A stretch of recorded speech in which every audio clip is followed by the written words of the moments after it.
40 ఓవర్ల ఈ నిన్నటి జరిగిన తిరువనంతపురం మ్యాచ్ లోపల 496 పరుగులు, 496 రన్స్, 2 ఇన్నింగ్స్లో కలిపి 36 ఫోర్స్, 36 సిక్సర్స్, అలాగే 3 50s, అలాగే 530+ స్కోర్స్, అలాగే బ్యాటింగ్ స్వర్గధామంగా మారిన ఈ పిచ్పై బ్యాటర్లు మాత్రం అదరగొట్టారు. బుమ్రా, జేమిసన్ లాంటి బౌలర్లు కూడా, శాంతన్ లాంటి బౌలర్లు కూడా నిస్సహాయంగా చేతులెత్తేశారు.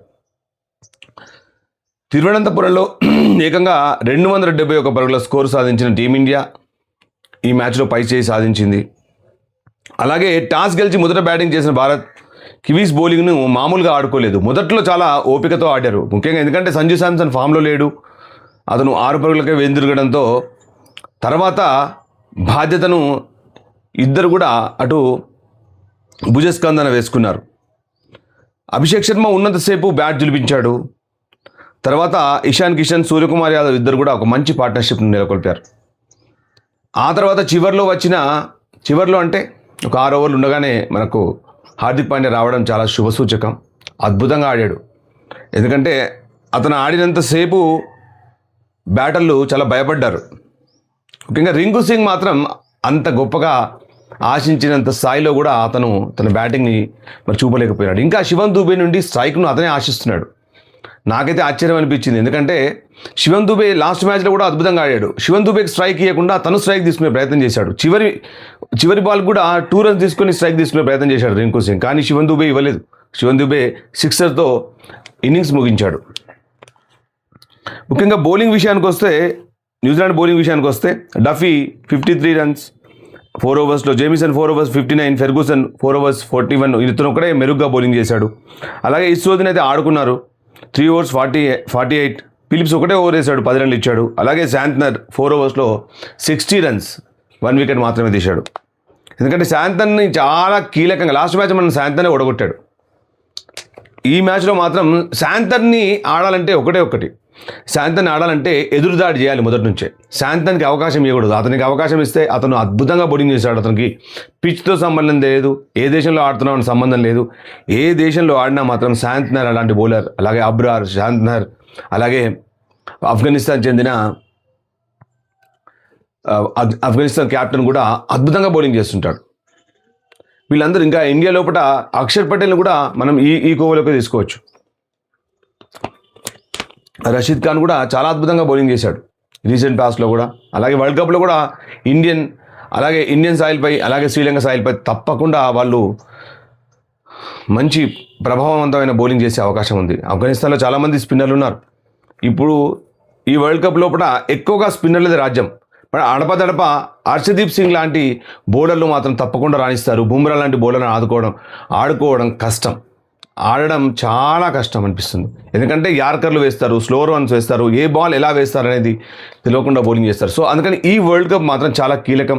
అటు స్పిన్నర్లకైతే చాలా కీలకం. ముఖ్యంగా శ్రీలంకలో స్పిన్నర్లు ఉన్నారు, సౌత్ ఆఫ్రికాలో స్పిన్నర్లు ఉన్నారు.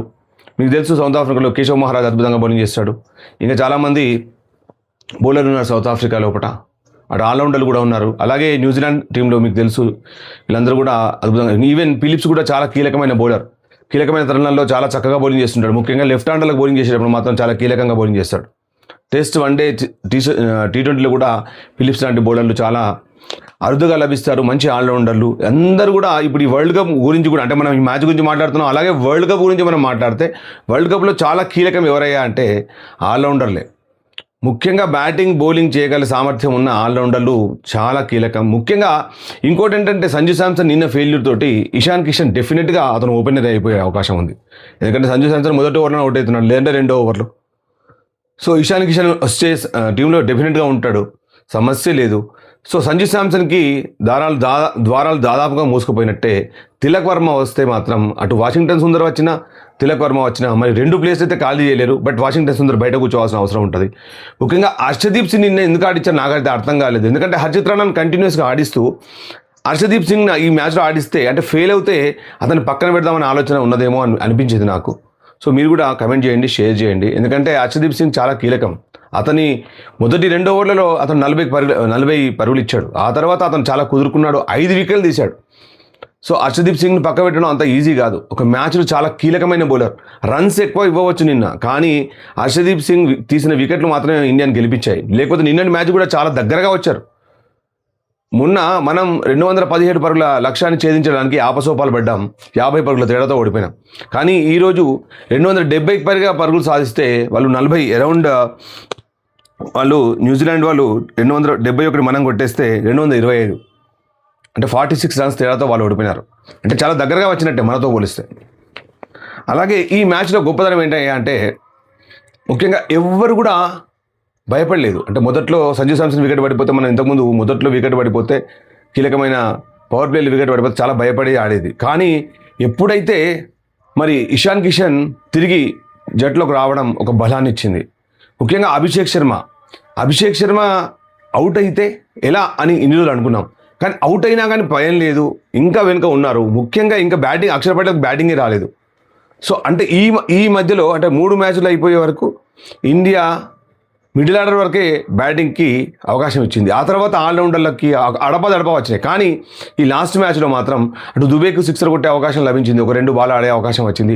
రింకు సింగ్కి చాలా చక్కగానే అవకాశం దొరికింది, కానీ అతను ఎక్కువగా ఉపయోగించుకున్నాడని నేనైతే అనుకోవట్లేదు. బట్ టీంలో అతను స్థానం మాత్రం పక్కా. మేబీ రింకు సింగ్ ఆడకపోతే అతని స్థానంలో వాషింగ్టన్ సుందర్ ఆడతాడు. ఇదే వరల్డ్ కప్లో ఒక జరగబోయే 2 మార్పులు ఏంటంటే సంజు శాంసన్ మేబీ 99% అతనికి ద్వారాలు మూసుకుపోయినట్టే, అతను ఓపెనింగ్ వచ్చే అవకాశం చాలా తక్కువ. సో ఎందుకంటే Ishan Kishan almost all opening పాత్ర పోషిస్తున్నాడు. సో ఇషాన్ కిషన్ అటు వస్తాడు. సో ఆ తర్వాత తిలక్ వర్మను మనం ఆపడానికి ఛాన్సే లేదు. Tilak Varma is a very very important player in India, especially in T20s and one days. భవిష్యత్తులో వన్డేలో కూడా అతను ఆరంగేటం చేసే అవకాశం ఉంది. అలాగే టెస్ట్ మ్యాచ్లో కూడా ఆరంగేటం చేసే అవకాశాలు కూడా నేను ఎప్పుడు కూడా చెప్తూనే ఉన్నాను. బట్ తిలక్ వర్మ ఎన్నడో ఒకరోజు very soon he's definitely touches test matches also. అలాగే ఈ కీలకమైన మ్యాచ్ గురించి అంటే మనం వరల్డ్ కప్ ముందు, ప్రాక్టీస్ మ్యాచెస్ ముందు ఇదే చివరి T20 ఇండియాకి. సో ఈ T20 ఎలా ఆడుతుందని అందరూ కూడా ఆతృతగా వెయిట్ చేశారు. ఎందుకంటే 4th T20 మనం ఓడిపోయిన తర్వాత మళ్ళీ కొంచెం కసి పెరుగుతుంది. అదే మనం 4th T20 కూడా గెలుచుంటుంటే నిన్న నువ్వు సాదాసీదాగా ఆడేది. బట్ సూర్యకుమార్ యాదవ్ కూడా చాలా చక్కగానే ఆడాడు, మంచి స్ట్రోక్స్ ఆడాడు. చాలా అతని లోపల ఉన్న గొప్పదనం ఏంటంటే కాన్ఫిడెన్స్ని మాత్రం కోల్పోవట్లేదు. అతను అంతకుముందే కూడా తను లయ తప్పినప్పుడు, పరుగులు సాధించినప్పుడు కూడా ఒకటే చెప్పాడు, నేను ప్రాక్టీస్లో అద్భుతంగా ఆడుతున్నాను, పరుగులు వాడంతో అవే వస్తాయి, బట్ వచ్చే వరకు మాత్రం వెయిట్ చేయాలని. కానీ అతను క్యాప్టెన్ కనుక అతనికి అలాంటి అవకాశం దొరికింది. కానీ అందరికీ అలాంటి అవకాశాలు దొరికే అవకాశం లేదు. సో అందుకని అవకాశం వచ్చినప్పుడు ప్రతి బ్యాటర్, ప్రతి ఆల్రౌండర్ కానీ, ప్రతి బౌలర్ కానీ నిరూపించుకొని తీరాలి. లేదంటే అవకాశాలు అంత ఈజీగా రావు. బట్ మొట్టమొదటిసారి 5 మ్యాచ్లు అవకాశం ఇచ్చారు సంజు శాంసన్కి. నేను కూడా సంజు శాంసన్ అభిమానినే, కానీ సంజు శాంసన్ చాలా కీలకమైన తరుణం లోపల ఫెయిల్ అయినాడు. వరల్డ్ కప్ ముందు అతనికి ఇచ్చిన 5 అవకాశాలు ఫెయిల్ అయినాడు. నిన్న తన స్వంత రాష్ట్రమైన తిరువనంతపురంలో కూడా ఫెయిల్ అయిపోయినాడు. సో అతనికి మ్యాక్సిమం అతనికి మళ్ళీ అవకాశం ఇస్తారని మాత్రం నేనైతే అనుకోవట్లేదు. బట్ మేబీ చెప్పలేం, ఏదైనా జరిగి అతనికి అవకాశం దొరికితే మాత్రం మరి చూడాలి. సో తర్వాత ఈరోజు ఇంకొక మ్యాచ్, చాలా కీలకమైన మ్యాచ్ ఉంది. India under-19 versus Pakistan under-19. India under-19 చాలా అద్భుతంగా ఆడుతుంది ఈ సిరీస్ లోపల. ముఖ్యంగా ఇది జింబాబ్వేలో జరుగుతున్న ఈ సిరీస్ లోపల, ఈ వరల్డ్ కప్ లోపల, అండర్-19 వరల్డ్ కప్ లోపల ఇంతవరకు అపజయం అనే మాట లేకుండా ఇండియా ముందుకు సాగుతుంది. బట్ పాకిస్తాన్కు చాలా కీలకమైన మ్యాచ్. ఈ మ్యాచ్ పాకిస్తాన్ గెలిస్తేనే మన సెమీఫైనల్ అవకాశాలు ఉంటాయి. అంటే అది కూడా చాలా మెరుగ్గా గెలవాలి. ఎందుకంటే ఇంగ్లాండ్ ఆల్రెడీ రేసులో ఉంది 8 పాయింట్స్ తోటి, 6 పాయింట్స్ తోటి. సో ఇండియా టాప్లో ఉంది 6 పాయింట్స్ తోటి. సో పాకిస్తాన్ గెలిస్తే పాకిస్తాన్ కూడా 6 పాయింట్స్ అవుతాయి. సో ముగ్గురు కూడా రన్ రేట్ చూడాల్సి వస్తుంది. ఇప్పుడు ఈ ముగ్గురు రన్ రేట్లో ఇద్దరు మెరుగ్గా ఉంటారో వాళ్ళు సెమీఫైనల్కి చేరుకునే అవకాశం ఉంటుంది. సో ఈరోజు అంతా కూడా చాలా కీలకమైన మ్యాచ్. అలాగే అల్కరాజ్ వర్సెస్ జోకోవిచ్ మ్యాచ్ కూడా ఉంది ఈరోజు, చాలా కీలకమైన మ్యాచ్.